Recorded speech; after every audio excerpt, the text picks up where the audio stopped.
Hello, this is Luis Del Rio, and I want to read today the reading of the calming of a storm sea, Mark 4:35. A friend of mine suggested it that I just read and share my thoughts on what I'm reading from the Bible or other sacred books, and I thought it was a good idea. But before, let me do a little announcement in Spanish for the audience in Spanish. Hola a todos, acá Luis y quiero empezar a hacer unas charlas, unos videitos sobre los evangelios, lo que voy leyendo, comentándolo, los voy a hacer algunas veces en inglés y creo que puede ser una buena oportunidad para aquel que quiera aprender inglés.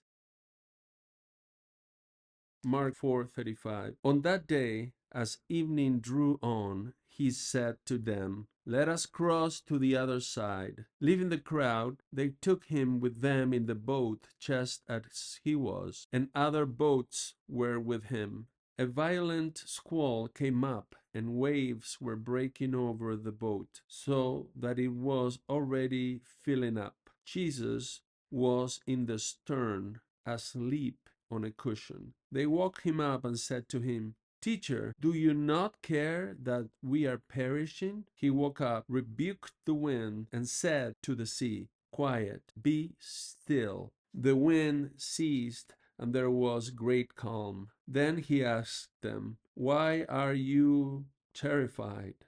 Do you not yet have faith?" They were filled with great awe and said to one another, "Who then is this whom even the wind and sea obey?" I remember when I was doing a Lectio Divina in El Camino with this part, just this question: who then is this whom even the wind and sea obey?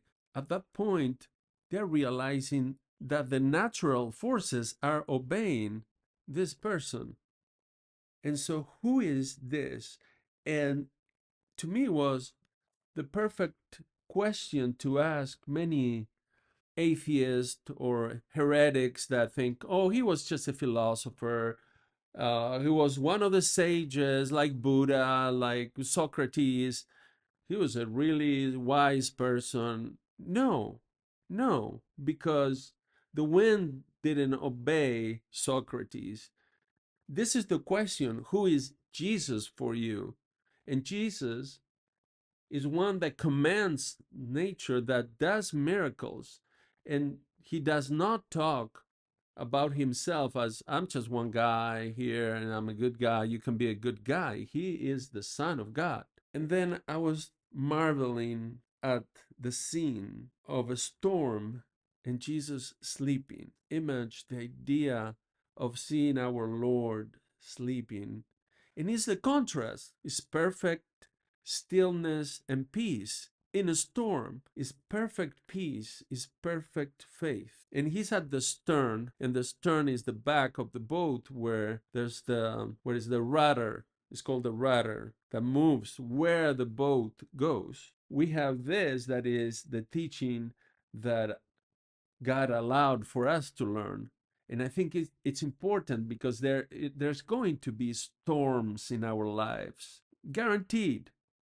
We were not guaranteed an easy ride in this life. Christianity is not everything will be good if you are with Jesus. No, here's your cross. Learn to carry that.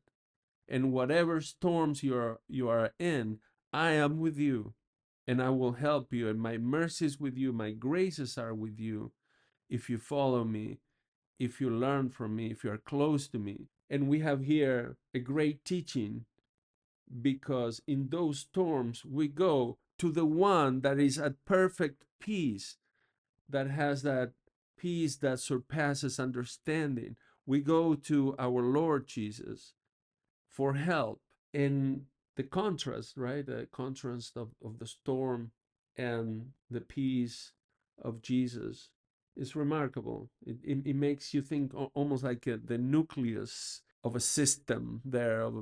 There's the ship, there's Jesus in it. He's a perfect peace, and the apostles. And all around there's the storm. And through him, through the center, through that peace, the storm is calmed then. And I was thinking also this in the context of a reading I was doing before reading the gospel. And this is from Catherine of Sienna. Her book is The Dialogue. She's a saint, a doctor of the church. And here she talks about the tree of life and the tree of death. She says, do you know where this tree of death is rooted? In the height of pride, which is nourished by their sensual selfishness. He's talking about the people that have lost the tree of life through sin. Its core is impatience, and its offshoot is the lack of any discernment. These are the four chief vices which together kill the souls of those I have called trees of death, since they have failed to feed on the life of grace. So they are the ones that are feeding on the life of grace, that there are with Jesus, and salvation comes through Jesus. And so the apostles go to feed on Jesus.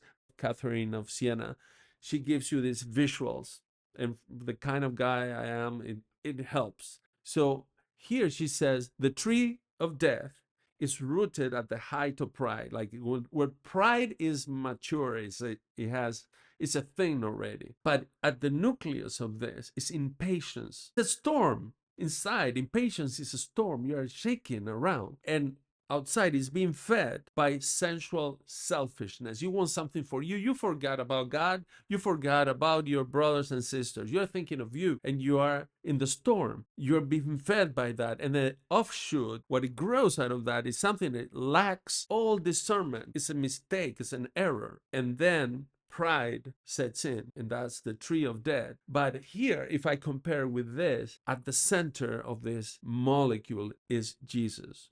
And it's faith. It's our faith. It's good to remember this because we're going to be shaken inside by things. But we have to rest and go to that place of faith. And faith, they go to Jesus because they have faith. So they can go to the one that brings the peace and the quiet. And in this case, if we go with a parallel with what Catherine of Sienna is saying, we have faith. And then that's nurtured by the desire for God, for the good, the truth, and the life, for the good thing, not my selfish desires, but it's something that has expanded, has transcended my desires. It's not just me, I want this, and that. It's something that we had put there, some new understanding that brings a different kind of affection to the thing and a different kind of decision. So at the center is faith in Jesus. And so now we don't act from impatience anymore. But what is going to come from that is something that is not a mistake. It's something out of love. And that's the tree of life. Now there's no pride in that. So today I was just with this. In the morning, in breakfast, I had this book I have here, and I was reading this. I underlined it, and I was like, wow, she's amazing. She has other comparison with the bridge, and it's beautiful.